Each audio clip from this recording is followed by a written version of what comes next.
Bonjour à tous, ravi de vous retrouver pour ce nouvel épisode. Aujourd'hui, on va s'intéresser à une question qui malheureusement, je pense, va concerner des candidats et vous allez voir que c'est peu recommandé, mais enfin, chacun est libre, heureusement, de faire ce qu'il veut.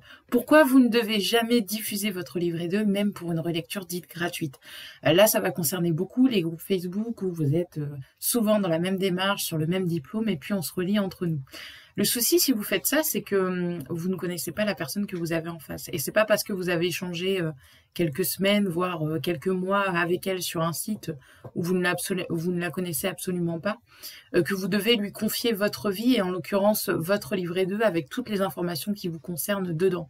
Votre vécu, votre histoire et je passe les informations qui sont plus personnelles du style votre nom, votre adresse, même si évidemment vous pouvez les retirer avant de l'envoyer. Si c'est une personne qui est mal intentionnée, je vous passe aussi le fait qu'elle peut envoyer son livret 2 avant le vôtre en l'ayant plagié. Ce qui veut dire que quand vous allez déposer votre livret 2, le plagiat ressortira sur vous et pas sur cette personne. Je peux aller beaucoup plus loin dans la démarche, mais l'idée, c'est simplement de vous alerter que de la même manière que vous ne confierez pas, par exemple, je sais pas moi, vos enfants à une personne que vous ne connaissez que très peu ou avec laquelle vous avez échangé rapidement, vous n'allez pas confier le fruit de votre travail qui vous a pris tant de semaines ou tant de mois simplement pour obtenir une relecture. Alors je sais pertinemment que quand on n'a pas d'accompagnement, obtenir une relecture, ça peut être un signe de, comment dirais-je, une petite sécurité, un filet de sécurité avant d'envoyer votre livret 2. Ça, je le comprends totalement. En revanche, le risque que vous prenez est, à mon sens, plus élevé que de l'envoyer sans relecture. Je vous recommande, si vous avez un accompagnement, si il inclut la relecture, très bien.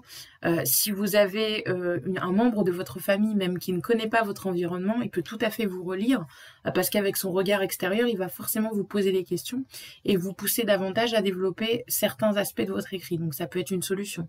Ça peut être également un manager, ça peut être un collègue, mais vraiment, faites attention à cet aspect confidentialité de votre livret 2 et à tous les risques que vous prenez en livrant votre écrit à n'importe qui. Vous l'aurez compris, c'était plutôt un podcast, un épisode plus de prévention que je vous propose aujourd'hui, mais je pense que le sujet valait un peu cette mise en garde et puis cet épisode rapide pour vous remettre en parallèle de cette décision qui possiblement peut ruiner des mois de démarche.